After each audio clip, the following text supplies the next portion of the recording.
어, 우리가 얼마 전부터 계속 신앙의 기초에 대한 말씀을 나누고 있고요. 오늘 16번째 시간인데 이제 오늘까지 신앙의 기초에 대한 말씀을 세례까지 이렇게 보고 다음 주 수요일부터 우리 양육반을 수요 저녁 예배 시간에 진행을 할 겁니다. 그래서 12주 내지 13주 동안 양육반을 수요 예배 때 할 거고요. 그 양육반이 마치게 되면 계속 이제 신앙의 기초 17번째부터 다시 말씀을 좀 나누려고 합니다. 그리고 오늘 우리 지난주에 이어서 지난주에도 세례가 무엇인가에 대해서 우리가 말씀을 나눴는데 세례에 대해서 조금 더 우리 같이 좀 나누려고 하고요. 오늘은 그 세례에 대해서 예수님의 세례를 중심으로 우리가 또 세례가 우리에게 주는 의미가 무엇인지를 다시 한번 좀 상고하는 시간을 갖도록 하겠습니다. 예수님께서 공생애를 시작하시기 전에 세례 요한에게 물세례를 받으셨어요. 우리 지난주에 여러분들 나눴던 말씀 내용처럼 그 예수님이 받으신 물세례의 의미, 그게 어떤 의미인지 여러분들 다들 혹시 기억하시나요?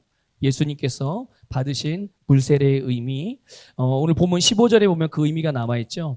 15절에 보면 우리가 이와 같이 하여 모든 의를 이루는 것이 합당하니라.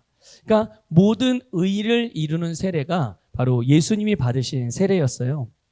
그래서 예수님께서 왜 굳이 세례 요한으로부터 세례를 받았는가? 바로 하나님으로부터 하나님이 목적하시고 계획하시고 뜻하신 하나님 아버지의 뜻을 이루기 위함인데 그 뜻을 이루는 그 일이 뭐냐면 바로 모든 의를 이루는 거예요.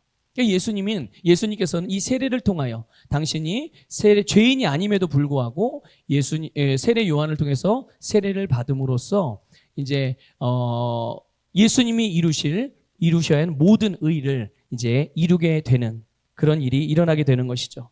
그런데 예수님께서 이제 그 세례 요한으로부터 물세례를 받았어요. 받으시고 나서 이게 그 물로부터 올라오실 때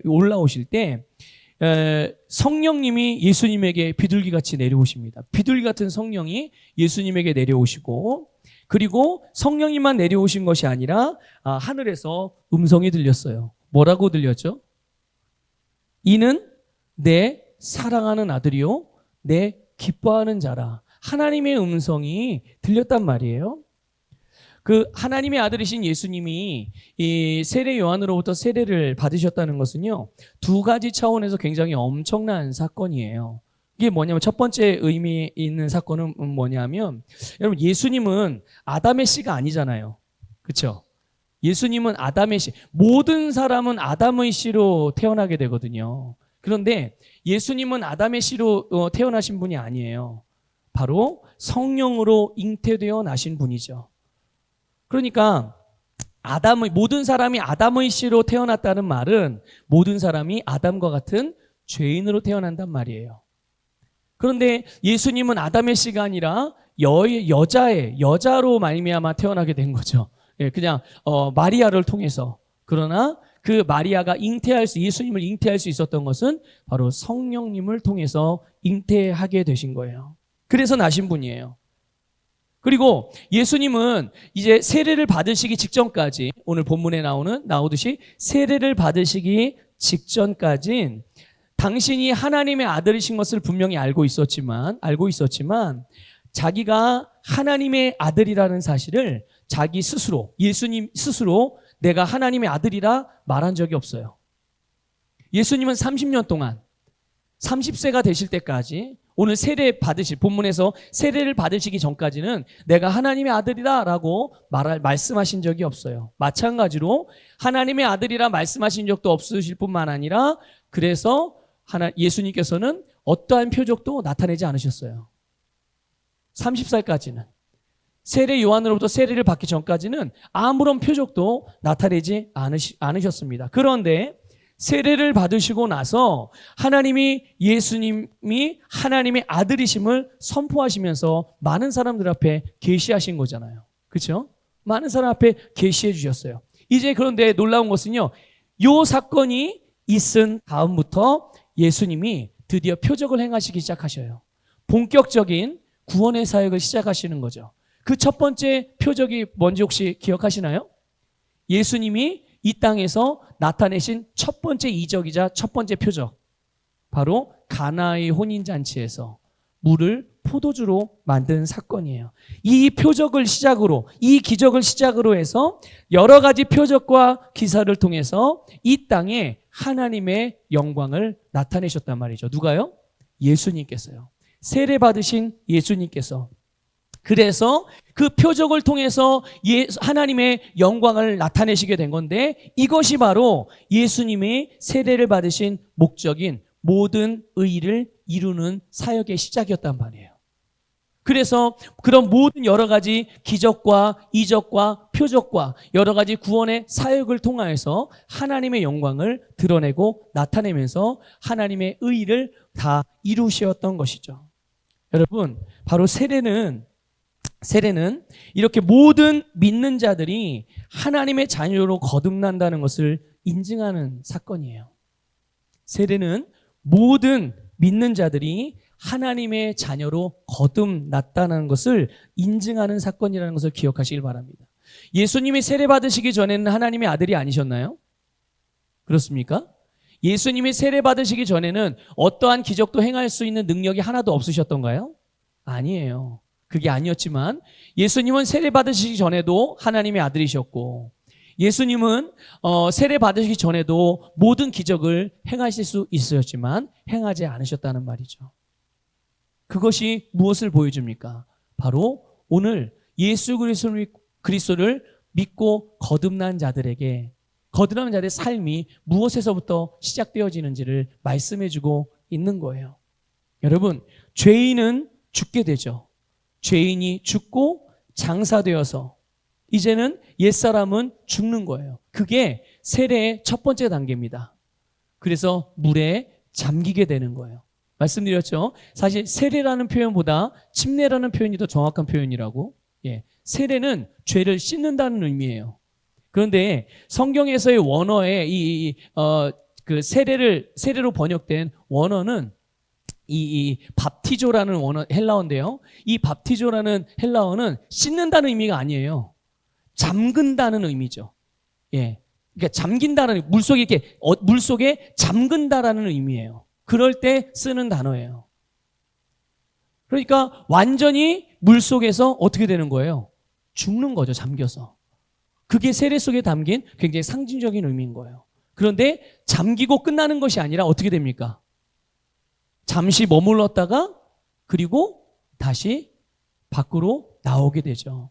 그게 예수님의 죽으심과 장사되심과 부활을 의미하는 상징적인 사건이고, 바로 거듭난 그리스도인들이 믿음으로 세례를 받게 될 때 바로 이 예수님의 죽으심과 같이 죽고 장사되고 다시 살아나는 놀라운 역사가 일어나는 사건이라는 것.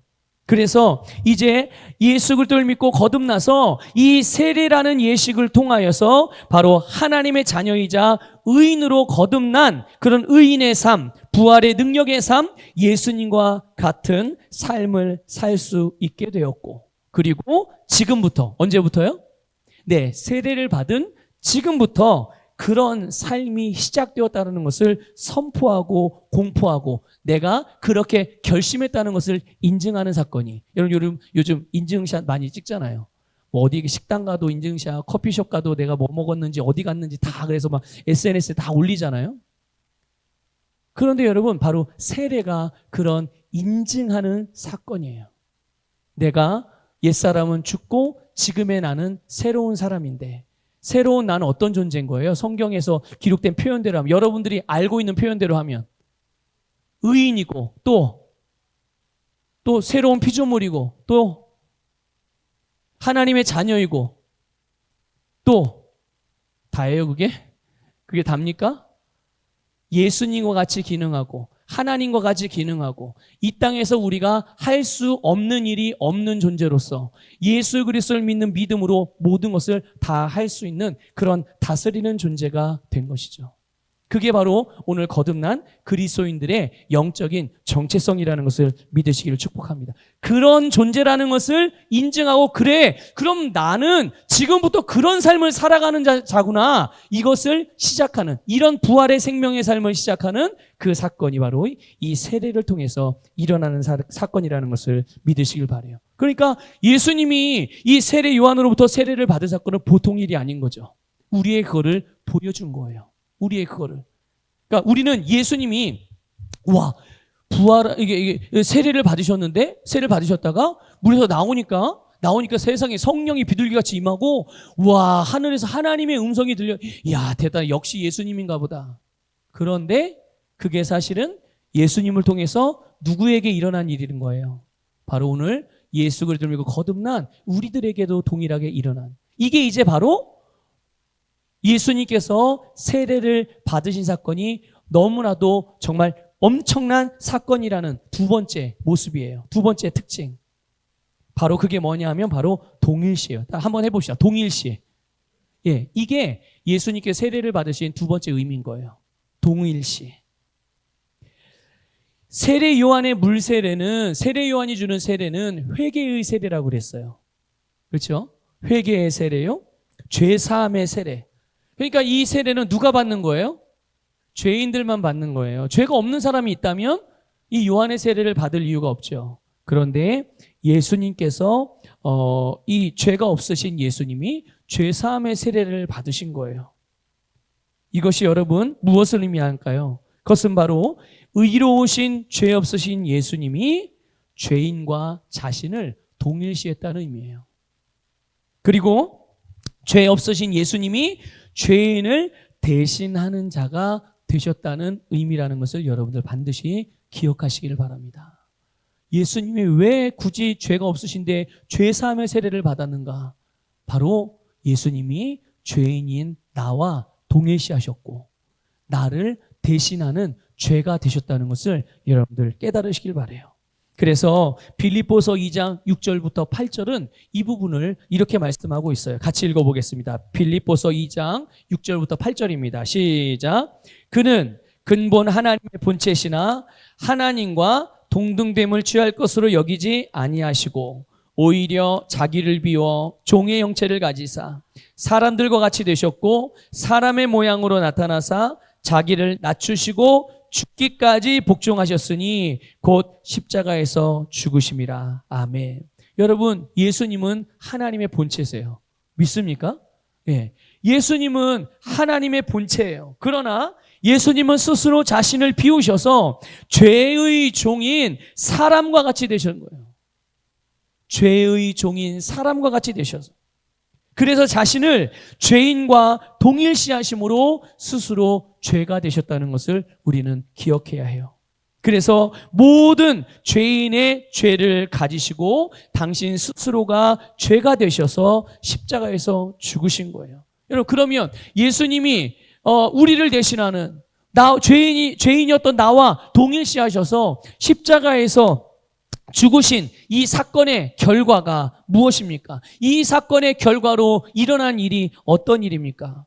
예수 그리스도의 복음을 듣고 믿는 자들에게는 죄에 대하여 죽고 의에 대하여 사는 역사가 일어나게 된 거예요. 죄에 대해서는 죽은 자가 되고 의에 대해서는 산 자가 되었다는 사실이죠. 베드로전서 2장 24절은 그래서 이렇게 말씀하고 있어요. 같이 읽어보겠습니다. 시작. 친히 나무에 달려 그 몸으로 우리 죄를 담당하셨으니 이는 우리로 죄에 대하여 죽고 의에 대하여 살게 하려 하심이라. 그가 채찍에 맞음으로 너희는 나음을 얻었나니. 아멘. 죄와 의가 교환이 일어난 거예요. 우리에게 있던 죄를 예수님이 가져가시고 예수님 안에 있던 의를 우리에게 주신 줄 믿으시길 바랍니다. 여러분, 우리에게 있던 사망의 저주와 사망을 예수님이 가져가시고 예수님 안에 있는 생명, 그 영생을 우리에게 주신 줄 믿으시길 바랍니다. 정말 우리가 상상할 수도 없는 그런 영적인 아름다운 교환이 일어나게 된 거예요. 이렇게 여러분, 주님께서 이루신 이 십자가의 속량의 사역의 완성, 그 결과가 바로 예수 그리스도를 믿는 자에게 일어나는 일이고 그것을 세례라는 사건을 통해서 공식화하는 거죠. 마치 이런 거예요. 마음으로 믿어서 어떻게 돼요? 의롭게 돼요. 그런데 의롭게 되었다고 그래서 구원이 완성되는 게 아니에요. 구원이 완성되고 구원이 나에게 실제로 임하기 위해서는 어떻게 해야 됩니까? 입으로 내 믿는 바를 시인하는 거죠. 내 입으로 예수를 주님이라 부르고 내 입으로 예수님이 부활하신 지금도 살아계신 분이라는 것들을 고백하고 예수님이 나의 구원자이자 구세주라는 사실을 고백할 때 바로 예수 그리스도를 믿음으로 말미암은 구원이 우리에게 실제로 일어나게 되고 나타나게 되는 줄 믿습니다.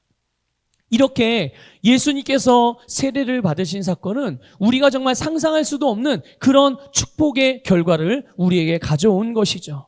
그러니 모든 예수 그리스도를 믿는 자들이 거듭나서 그 거듭남을 확증하는 이 세례를 통하여서 내가 누구인지, 그리고 내게 어떤 일이 일어났는지, 그리고 내가 살아가는 삶의 방식이며 삶의 목적이며 삶의 방향성, 모든 것들이 이 세례라는 사건을 통해서 한 방에 설정이 되어지게 되는 거예요. 완전히 달라지게 되는 거죠. 여러분, 이제까지는 나를 위해서 살았다면 이제는 우리가 누구를 위해 사는 사람이 된 거예요? 주님을 위해 살고 다른 사람을 위해 사는 사람이 된 거예요. 완전히 방향성이 달라졌죠. 예. 예전에는 세상의 영광을 위해서 살았어요. 세상의 영광을 구하며 살았어요. 근데 이제 세상의 영광을 구하지 않아요. 우리는 하늘의 영광을 구하며 살아가죠. 아니, 왜 세상의 영광과 하나님의 영광이 뭐가 다른데요? 세상의 영광은 잠시 있다가 불타서 사라지고 없어질 영광이에요. 하지만 하늘의 영광은 영원한 영광이라는 것을 믿으시길 바랍니다. 게다가 여러분, 거듭난 우리는 지금 우리가 가지고 있는, 우리가 살고 있는 우리의 생명은 내가 부모로부터 부모를 통해서 태어나게 될 때 그때 가졌던 생명이 아니라는 것을 여러분 혹시 알고 계십니까? 모든 사람은 이 땅에 태어날 때 부모로부터 생명을 이어받아서 태어나요. 그런데 예수 그리스도를 믿게 되면, 예수 그리스도를 믿고 거듭나는 순간 그는 더 이상 부모의 생명으로 살지 않습니다. 누구의 생명으로 삽니까? 하나님의 생명으로 사는 거예요. 성경은 그 생명을 생명이라고 표현했고 영생이라고 표현했어요. 그 영생은 하나님의 생명이에요. 영원한 생명입니다. 완전히 내가 부모로부터 가지고 태어났던 그런 죄의 본성을 한 죄인의 생명이 아니에요. 하나님의 생명이고 하나님과 같은 종류의 생명이고 하나님을 하나님 되게 만들었던 생명이고 우리를 하나님의 자녀로 낳게 한 생명인 줄 믿으시기를 주님의 이름으로 축복합니다. 그러니 지금 예수 그리스도를 믿고 거듭난 그리스도인들이 여러분, 세상에 눌리고 세상의 그냥 흐름에 따라서 떠밀려서 어쩔 수 없이 살아간다? 있을 수 없는 일이에요. 여러분, 오늘 아까 조금 전에 읽었잖아요. 우리가 죄에 대하여는 어떻게 됐다고요? 죽고 의에 대하여는 살게. 죄에 대해서는 더 이상 반응하지 않는다는 거예요. 죄의 영향력에는 반응하지 않는다는 거예요. 내 눈앞에서 어떤 상황이 벌어지고 어떤 환경에 처한다 할지라도, 그리고 그것을 보면서 그 소리들을 들으면서 그것을 보면 내가 느끼는 내 감각의 어떤 느낌과 감정을 따라 우리는 반응하지 않는다는 얘기죠. 죽은 사람 여러분 발로 차보세요. 반응합니까?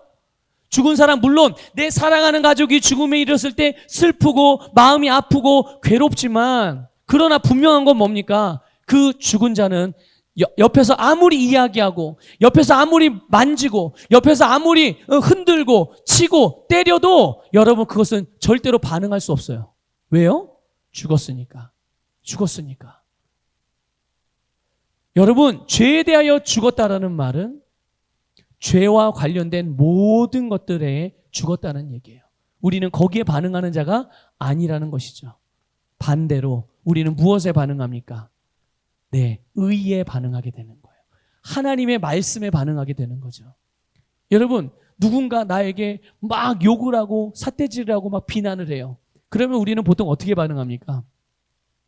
이런 막 욕하면서 막 네 목소리 네가 20데시벨의 목소리로 나를 그렇게 욕해? 나는 50데시벨로 소리를 내서 소리로 제압하겠다. 이게 여러분 죄에 반응하는 자들의 삶의 모습인 거예요. 죄에 대하여 죽지 않은 자. 그러나 우리는, 거듭난 그리스도인은 죄에 대하여 죽을 자가 아니에요. 이미 죽은 자예요. 내가 이것을 알면 내가 죄에 대하여 죽은 자구나. 이것을 내가 그냥 믿기만 하는 게 아니에요. 이걸 알아야 믿죠. 이게 뭘 의미하는 내용인지를. 내가 죽어서 지옥 가지 않는다는 그런 의미가 아니에요. 이거는 죄에 대하여 죽었다는 얘기는 우리가 이 세상을 살면서 죄로 말미암아 오게 되는 모든 것에 대한, 죄에 관련된 모든 것에 대해서는 내가 절대 반응하지 않는 그런 존재로 새롭게 태어났다는 거예요. 그래서 우리는 언제나 무엇으로 반응하죠? 네, 의에 반응하는데, 의는 다 하나님의 말씀이잖아요. 하나님의 말씀에 반응하는 거예요. 나에게 소리 지르고 손가락질하고 비난하는 사람, 그런 자들에게 하나님의 말씀은 우리를 향하여 어떻게 하라고 말씀하시죠? 어떻게 하라고 말씀하십니까? 네, 사랑하고 심지어 나에게 저주를 쏟아붓고 나에게 막대한 손해를 끼친, 또 내가 하는 것마다 사사건건 참견해서 그것들을 못하게 회방하는 원수라 할지라도 어떻게 반응하라고 말씀하세요? 사랑하라. 그러면 그런 원수들을 어떻게 하는 게 우리가 할 수 있는 가장 최고의 사랑일까요? 청년들은 아시죠? 배우셔서. 그렇죠? 예. 우리 청년들은 그 시흥 제작교회 때 이 내용을 배웠어요. 말씀을 나눴기 때문에 아마 다들 기억하지? 잊어버리지 않았지? 자, 원수를 사랑하는 가장 최고의 사랑의 표현이 뭘까요? 그들을 축복으로 중보하는 것입니다. 그들을 축복하는 거예요. 그들은 나를 저주하고 비난하지만 내가 그 저주와 비난을 받을 만한 그릇이 아니라면 여러분, 그것은 그들에게 돌아가게 돼 있어요. 그런데 여러분 생각해 보세요. 하나님이 그들이 저주받고 그들이 정죄당해서 지옥 가기를 원하실까요? 아니에요. 하나님은 하나님을 대적하는 자들이 할지라도 그들이 돌이켜 구원받고 하나님의 자녀가 되기를 원하시는 거예요. 우리는 그 하나님의 뜻을 따라 하나님의 마음을 헤아리고 그 마음을 가지고 그들을 축복하여 그들이 주님께로 돌아올 수 있는 기회를 제공하는 것이죠. 이게 원수를 향하여 가장 최고로 할 수 있는, 우리가 할 수 있는 일인 거예요. 이게 바로 의에 대하여 산 자죠. 하나님의 말씀에 대하여 반응하고 하나님의 말씀으로 반응하고, 그래서 결국 우리의 삶이, 모든 그리스도인의 삶이 의의 삶이 될 수 있도록, 이게 예수님께서 세례를 통해서 우리에게 보여주신 사건이라는 것을 믿으시기를 주님의 이름으로 축복합니다. 자, 그러면 로마서 6장을 좀 한번 볼게요. 로마서 6장 3절부터 6절 같이 읽어보겠습니다. 시작. 무릇 그리스도 예수와 합하여 세례를 받은 우리는 그의 죽으심과 합하여 세례를 받은 줄을 알지 못하느냐. 그러므로 우리가 그의 죽으심과 합하여 세례를 받음으로 그와 함께 장사되었나니 이는 아버지의 영광으로 말미암아 그리스도를 죽은 자 가운데 살리심과 같이 우리로 또한 새 생명 가운데서 행하게 하려 함이라. 만일 우리가 그의 죽으심과 같은 모양으로 연합한 자가 되었으면 또한 그의 부활과 같은 모양으로 연합한 자도 되리라. 아멘. 여러분, 예수님께서 자신을 죄인과 자신을 동일시하심으로 예수님 스스로 죄가 되셨다고 말씀드렸어요. 그렇죠? 그런데 똑같은 원리로서, 동일한 원리로서 죄인이었던 우리가 의로우신 예수 그리스도와 동일시하여서 어떻게 해요? 예수님의 죽으실 때 나도 어떻게 된 거예요? 같이 죽었고, 예수님이 장사되실 때 나도 예수님과 같이 장사되었고, 예수님이 부활하실 때 나도 함께 살아났고, 예수님이 승천하셔서 하나님의 우편에 앉으셨을 때 우리도 함께 그 자리에 앉으셨다는 이 놀라운 구원의 역사, 예수님께서 이루신 일, 우리로 예수님과 같이 하나님의 자녀가 되었음을 믿고 그렇게 알고 그렇게 살게 된 줄 믿으시기를 바랍니다. 여러분, 이것에 대하여 어떻게 하라는 거예요? 우리도 믿고 그렇게 여기고 살으라는 거예요. 그렇게 인식하며 살아가라는 거예요. 여러분, 고백해 봅시다. 나는 예수님과 함께 죽었습니다. 나는 예수님과 함께 장사되었습니다. 나는 예수님과 함께 살아났습니다. 나는 예수님과 함께 하나님의 우편에 앉았습니다. 여러분, 예수님과 함께 하나님의 우편에 앉았다는 말은 어떤 의미인지 아시죠? 무슨 의미입니까? 그냥 위치적으로만 내가 영적으로 하나님 우편에 그냥 앉아 있는 거구나. 내가 이제 더 이상 지옥 갈 걱정을 안 해도 되는 거구나. 이런 의미입니까? 물론 그런 의미도 들어있긴 하죠. 그런데 이건 너무나도 소극적인 의미인 거예요. 아주 지극히 작은 부분. 하나님의 우편에 앉았다는 얘기는 여러분, 예수님이 자신을 죄의 종이었던 우리와 같이 자신을 낮추심으로 십자가에서 죽으셨어요. 그리고 장사되시고 살아나심으로 하나님으로부터 얻은 것이 있으셨죠, 예수님이. 그게 무엇입니까? 하늘과 땅과 땅 아래에 있는 모든 권세를 다 얻으셔서 모든 이름이 예수님의 이름 앞에 복종하게 되어지는 이 놀라운 권세. 그게 바로 하나님의 우편에 앉으신 예수님의 권세예요. 그런데 오늘 예수가 들고 거듭난 우리를 그 보좌 우편에 예수님과 함께 앉히셨다라고 말씀하고 있어요. 여러분, 에베소서에서 분명히 우리가 알잖아요. 에베소서 말씀에. 앞으로 우리가 죽어서 천국 가면 그렇게 앉을 것이다가 아니에요. 예수 그리스도를 믿고 거듭난 순간 이미 우리의 영적인 위치가 그곳으로 옮겨졌다는 것을 말씀해 주고 있어요. 그러면 우리에게는 어떤 능력의 삶을 살아갈 수 있다는 얘기예요? 예수님의 이름을 사용할 때마다 예수님에게서 나타났던 똑같은 능력의 삶을 살아갈 수 있다는 것을 의미한다는 것을 믿으시기를 축복합니다. 그러니까 예수님과 내가 동일시한다는 것은요, 엄청난 축복이자 엄청난 능력인 줄 믿으시기를 바랍니다. 그래서 이것이 그런데 이제 어떻게 우리의 삶의 실제가 되어지고 나타나게 될까요? 바로 세례라는 예식 안에 이런 의미가 담겨져 있고, 이제 세례를 받음으로 또 세례를 베풀므로 그러한 삶을 누릴 수 있게 해주신 거예요. 나도 세례를 받지만 또 다른 누군가가 예수 그리스도를 믿고 거듭났을 때 그들에게 세례를 베풀므로 그들 또한 세례를 받고 바로 이런 놀라운 예수님과 같은 삶을 살아갈 수 있게 해주시는 이 놀라운 사건이 바로 세례 안에 담겨져 있는 의미예요. 여러분, 세례 받으셨나요? 세례 받으셨죠? 네. 여러분, 세례 받는 것 그냥 내가 교회의 한 일원이 되었구나. 내가 이제 하나님의 자녀가 된 거구나. 단순히 이런 정도로만 생각하고 계셨나요? 아니에요. 여러분, 세례는 내가 실제로 예수님과 하나 되는 사건이라는 것을 믿으시길 바라고, 예수님의 능력이 나에게 임하고 내가 예수님의 이름으로 불가능이 없는 삶을 살아갈 수 있는, 하나님의 자녀로서 살아갈 수 있는 그런 놀라운 역사가 일어나는 사건이라는 것을 믿으시기를 축복합니다. 여러분, 로마서 6장을 좀 볼게요. 로마서 6장 11절과 14절 말씀을 같이 읽어보겠습니다. 시작.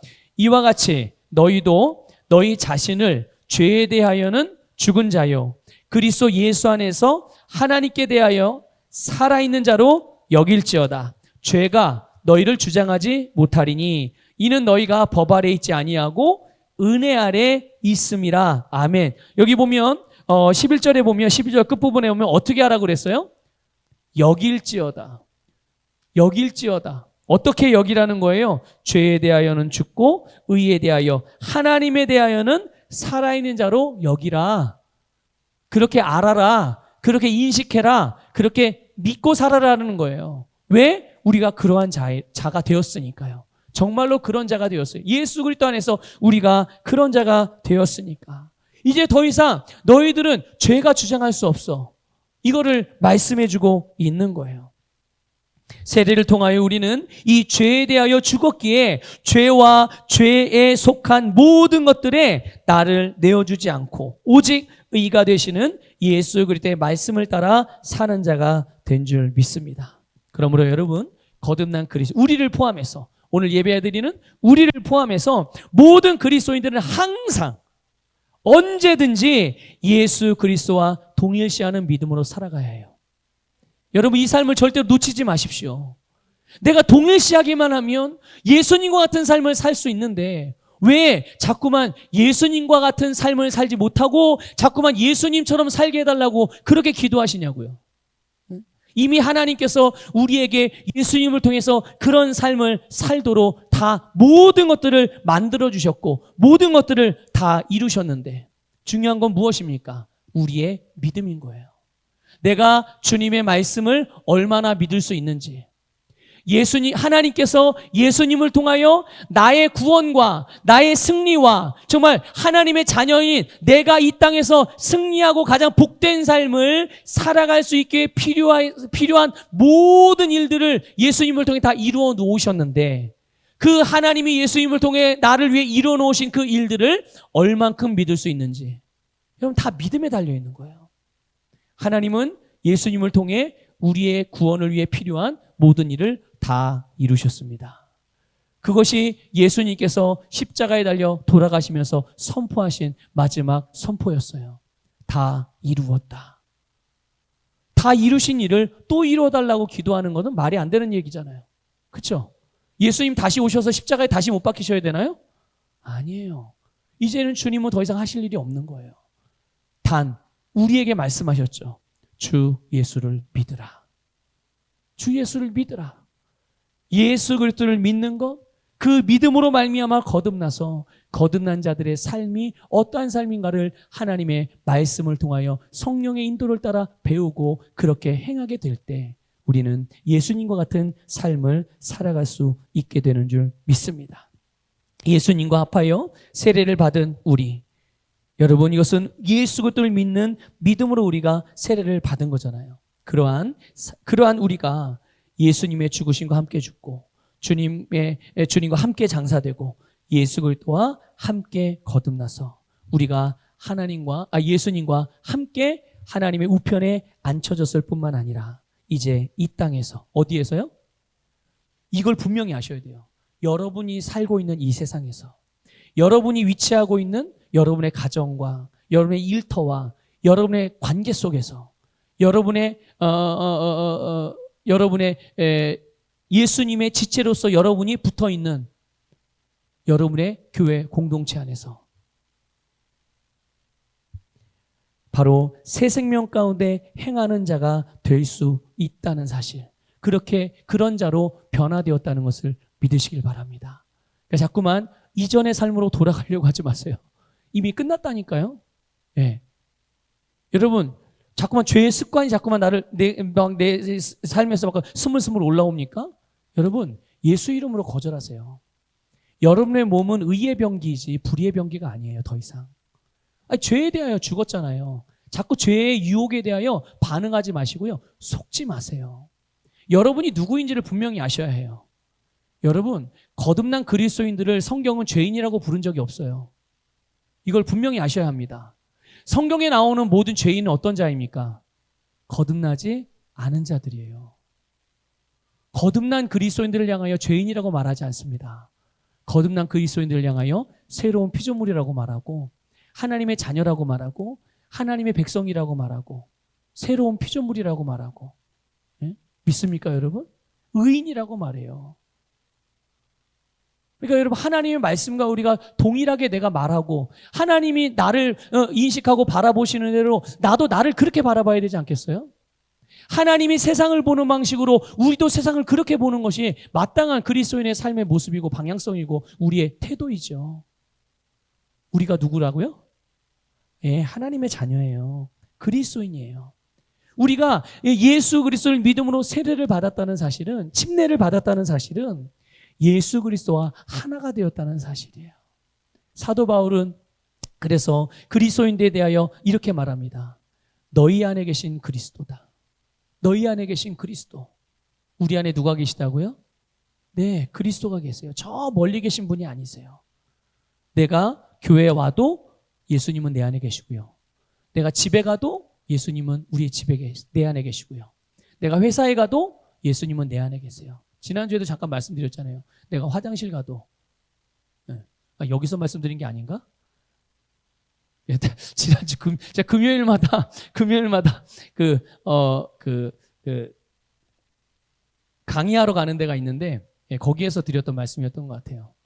여러분 우리가 화장실 가면 성령님, 예수님 여기다 저 안방에다가 모셔놓고서 저 잠깐 화장실 갔다 올 테니까 잠깐 계세요 하고 갔다 오나요? 아니에요. 우리가 화장실을 가도 예수님은 내 안에 계세요.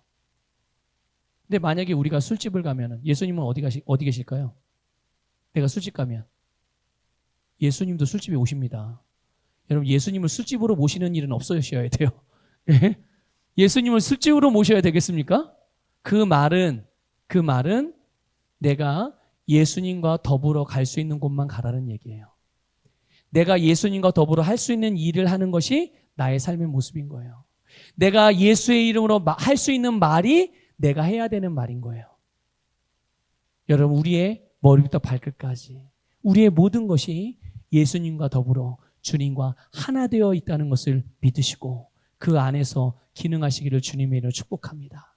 주님의 세례가 바로 그러한 세례인 거예요. 우리의 모든 삶에서 하나님의 모든 의가 이루어지게 하는 세례. 여러분의 삶을 통하여 주님의 의가 나타나고 그 의의 삶을 통하여 하나님께서 여러분의 인생에 계획하신 모든 뜻이 다 이루어지게 되기를 주님의 이름으로 축복합니다.